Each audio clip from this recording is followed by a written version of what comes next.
unfold like a judgment passed by the night itself. Mara cursed.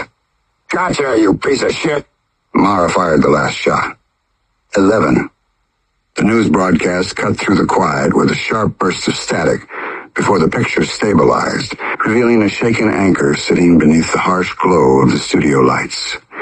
His tie sat slightly crooked, his fingers clenched around a stack of papers he clearly didn't need, and the forced calm in his expression cracked at the edges as he exhaled sharply and began speaking. Behind him, the screen displayed a live shot of patrol cars flooding the mouth of a rural highway, their emergency lights washing the asphalt in frantic pulses of red and blue. "We're following breaking developments tonight out of Bryan County," he said, voice pitched low but tight. "Authorities have confirmed that a violent exchange erupted earlier this evening between responding deputies and members of an outlaw motorcycle group known locally as the Butcher Boys." He shifted the papers again, even though he hadn't looked at them once. According to the sheriff's office, the confrontation escalated into a sustained shootout that left 2 deputies dead at the scene. A 3rd deputy remains in critical condition after being airlifted to Mercy General less than an hour ago. Footage rolled across the screen. Paramedics rushing stretchers across fractured pavement, officers shouting orders through the smoke drifting along the highway's shoulder. A toppled truck nearby, with its frame twisted from the impact of gunfire. The anchor's voice continued over the grim imagery. One suspected gang member was also pronounced dead at the scene. Officials have not released an identity, but they believe he was part of the inner ranks of the Butcher Boys. Another clip flashed across the screen, this time of a crowd of investigators surrounding an overturned truck. What the camera didn't show, but the anchor explained, carried even more weight. Additionally, a figure identified by authorities as Big John, believed to be a senior member of the group, now in hospital in critical condition. The anchor paused, swallowing, the tension in his throat visible even through the camera's grain. Officials warn that more information is forthcoming, but for now, they urge residents to stay away from the area. Static swallowed the feed. The studio lights dimmed into darkness. The world vanished. And Alvarez stood alone again in the abyss. The corridor rose around him in a circular stretch of shadow, doors lining the curvature in endless repetition, their frames carved from dark material that gleamed with an unnatural sheen. The faint hum beneath the air vibrated along the bones in his wrists in a way that made his pulse stumble. The floor beneath him appeared to be solid stone at first glance, but the longer he looked, the more it resembled the kind of depth that could collapse into nothing if he stared too hard. The darkness above held no ceiling. It simply swallowed everything upward. Death drifted forward in a slow glide, its cloak shifting in soft folds that didn't stir the air. Alvarez sensed the presence before the shadowy figure fully formed, the temperature around him dipping with its approach. "You've returned to the path," Death murmured, voice carrying the soft scrape of old stone. "You survived your first taste." Alvarez wiped a trembling hand across his jaw. "I want answers," he said. "I'm done playing along without knowing where this leads." When Death didn't respond immediately, he pushed harder. "Let me speak to the one who runs this place. And don't give me the storybook name. I'm not asking for the cartoon villain with horns and a tail. I want the real power behind all this." Death tilted its head, the darkness where a face should have been shifting like smoke. "You want the sovereign below the threshold," it whispered. "You want the one who reigns beneath all endings. His name is not meant for mortal breath, but you may call him Osragor if your tongue requires shape." The name cut through the air like a cold blade. "That's who I want," Alvarez said. "Bring him here." "You cannot face him yet," Death replied, a cold finality sharpening the edges of its tone. He elevates only those who walk the doors. When your steps carry you through what binds your soul, when your truth has stripped you to the bone, then he will appear, not before. Death's long hand lifted, and the corridor responded with a low groan as one of the locks unlatched. Choose. Alvarez didn't hesitate. He moved toward door 3, drawn by an instinct he couldn't fully name. The handle pulsed warm beneath his palm, as if something on the other side sensed him. He tugged it open. Light burst outward, blinding at first, so fierce it felt like it pressed against his eyeballs. When his vision adjusted, the world had stretched into something impossible. A long, polished wooden table spanned endlessly in both directions. Its grain ran in winding patterns that twisted into each other and faded into rows that dissolved into the horizon. Alvarez stood near the center of it, but he barely had time to understand the scale before he realized he wasn't free. A shot glass pinned him down. He pushed his hands against the smooth surface only to slam into the curved wall above him. The distortion of the glass warped the world outside, bending light in nauseating swirls. He pounded on the barrier, but the sound died before it reached the air outside. His breath fogged the interior, and panic squeezed his lungs. A vibration thundered across the table. A shadow passed overhead. Then a voice, deep, slurred, familiar, rolled through the cavern of space. Well, look at you. Alvarez froze as a massive hand slapped the table near the glass, rattling it hard enough to throw him forward. He scrambled to his knees just in time to see a gigantic face lean down. His father's face.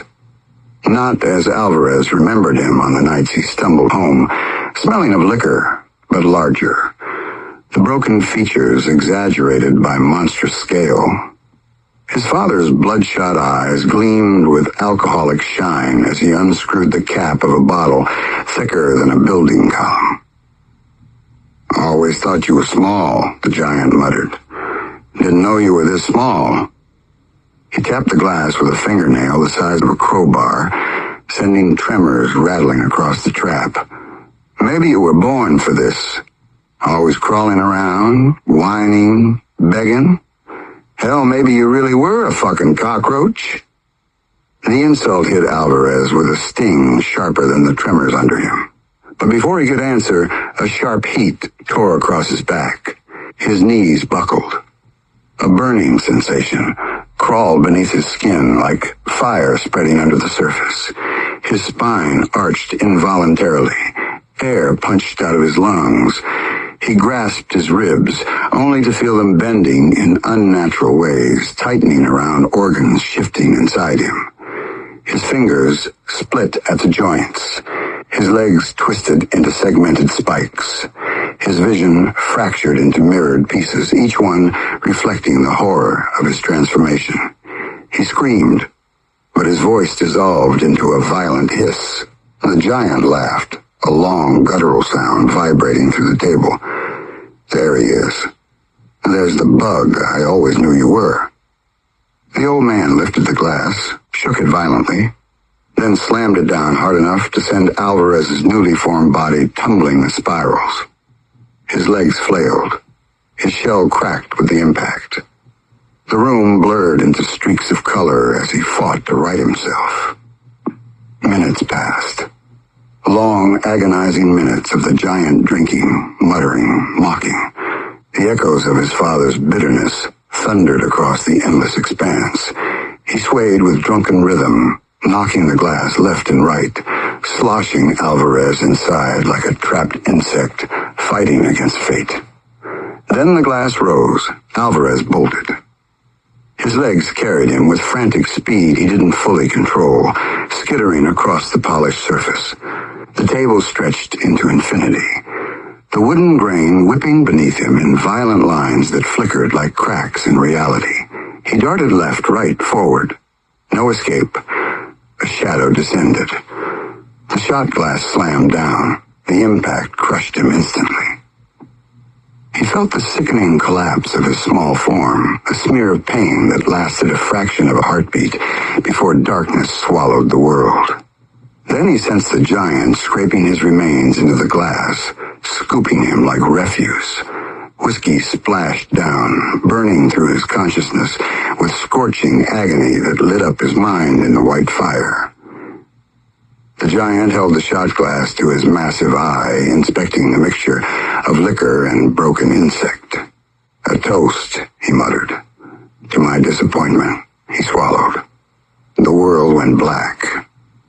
When light returned, Alvarez lay on the cold floor of the abyss once more, his human body restored, his heartbeat steady, his mind trembling from what he had endured.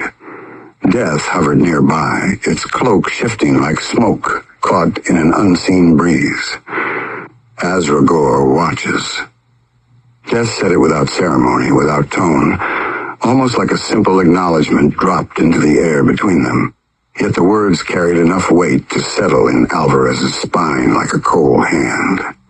He stood where the abyss had returned him after the horror of the last door, his breath still shaking from the memory of his father towering above him like some drunken titan. The space around him didn't pulse or shift or breathe. It simply sat there with the stagnant smell of old linens, the faint chill of stone that never warmed, and that lingering trace of dusty electrical wiring, like lights that had been left on too long in a forgotten hallway. Alvarez wiped his palms on his jeans, trying to steady himself, though his skin still felt wrong, as if pieces of that cockroach form were buried somewhere beneath his bones. Death drifted closer, its step silent, the hanging folds of its cloak barely shifting with the movement. "He sees what you endured," Death murmured. "And he sees what you fear next." Alvarez swallowed, not trusting his voice yet. A thin ripple of water slid across the floor, brushing his boot. He looked down sharply. Another thread of water seeped in, then another, the calm surface spreading outward with a cool, creeping insistence. The water wasn't loud. It wasn't dramatic. It carried only a quiet chill and the faint medicinal scent of places where things were cleaned often, but never felt clean. "Oh, why is it rising?" Alvarez snapped, backing a step. The water rising higher, the death of cold soaked through his bones and soul. "What is this supposed to mean?" Death didn't answer. Instead, it turned its hood towards the curving wall of doors as another sound entered the air, a soft metallic click, deliberate, final. Between two doors that had always been there, another one pushed itself into existence. Not grown, not warped into place, just appearing as though it had always been waiting behind the surface. Its frame was a deeper shade than the others, its center carved with a thin vertical slit, glowing with a muted red, like a furnace seen through a cracked vent. The lock released. The door pushed itself open. Alvarez tried to step back, but the water pulled at him now, swirling around his calves, rising faster than before, not with panic, but with certainty. The open doorway breathed out a wall of sound so powerful Alvarez's heart hammered against his ribs. A scream, not one voice, not dozens, but countless, poured from the threshold. Layered so densely they fused into a grinding, violent roar. He staggered forward, gripping the nearest doorframe as the vision inside the new doorway widened, dragging his gaze into it. A pit stretched downward into impossible depths. Bodies writhed in it, tangled so tightly together they formed a single churning mass. Arms clawed upward, hands grasped at nothing, faces twisted in harsh agony. Steam rose from the pit, the heat brushing his face like breath from a furnace door cracked open too far. His stomach clenched, and he felt his balance slip as the water rose to his knees. Then she stepped out. Lilith, the demon, the guide, the calm center of a nightmare he hadn't yet understood, walked through the doorway as if the pit of screaming souls were nothing more than scenery. Her feet didn't disturb the water. Her hair hung around her face like dark silk that had never known wind. Her eyes glinted with the kind of quiet, measured curiosity that came from watching men crumble in the same way over and over for centuries. She tilted her head slightly as she looked at him. "We can put you here," she said, gesturing casually toward the pit behind her. Her tone wasn't mocking or threatening. It carried a strange indifference, as if she were offering him a seat in a waiting room.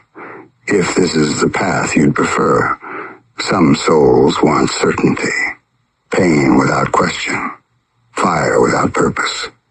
She stepped closer, and the water around Alvarez's legs warmed, as if reacting to her presence. "If you want this," she said, "all you must do is say so." Alvarez shook his head violently. "No," he rasped. "No, close it. Close the damn thing." Lilith's smile flickered for a moment. Not amusement, not cruelty, just acknowledgement. "Then keep walking the doors," she said. She lifted her hand, and the sea of screaming bodies lurched downward, swallowed by darkness. The doorway slammed shut with a deep, resonant thud that shook the water around Alvarez's legs. The water stopped rising. Death drifted forward again. "You saw what waits for the abandoned," it murmured. "Not your place. Not yet." Alvarez kept breathing through the clenched teeth, the cold pressing up his legs as the water slowly began to drain away, disappearing into the stone in thin, vanishing lines. His pulse thudded against the base of his throat. He forced himself upright, glaring at the closed door where the screams had poured from. "I'm not going there," he said. "I'm not ending up like that." Death tilted its head a single inch, a gesture that could have meant approval or simply acknowledgement of a fact recorded. "Then keep walking," it said. Alvarez unlocked door 4, slowly pushing it a crack. Alvarez stepped toward it, legs still trembling, not knowing whether the next threshold would break him, burn him, or carve off another piece of whatever he still had left, but knowing he would walk it anyway.